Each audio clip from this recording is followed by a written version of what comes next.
7 people were killed. 3 others remain in critical condition after a dock collapsed into the water on Georgia's Sapelo Island. As ABC's Rena Roy reports, officials are calling this a catastrophic failure.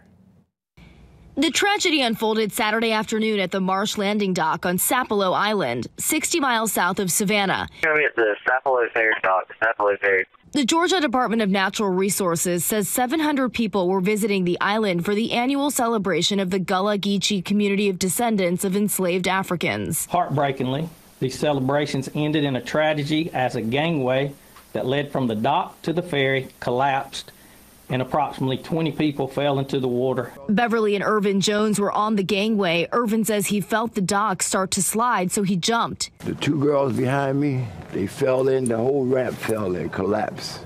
I looked around and they was floating. His wife says people had their children with them. It was just horrific. People was on that ramp and they were sliding in the water and everything. Yeah, and trying to hold on to whatever, but there was nothing to hold on to. The current was so hard, it was just taking people away. The White House says President Biden has spoken with Georgia Governor Brian Kemp, offering his deepest condolences.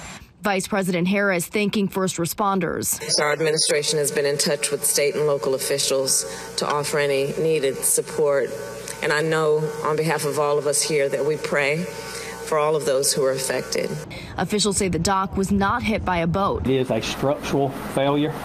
There should be very, very little maintenance to an aluminum gangway like that, but we'll see what the investigation unfolds.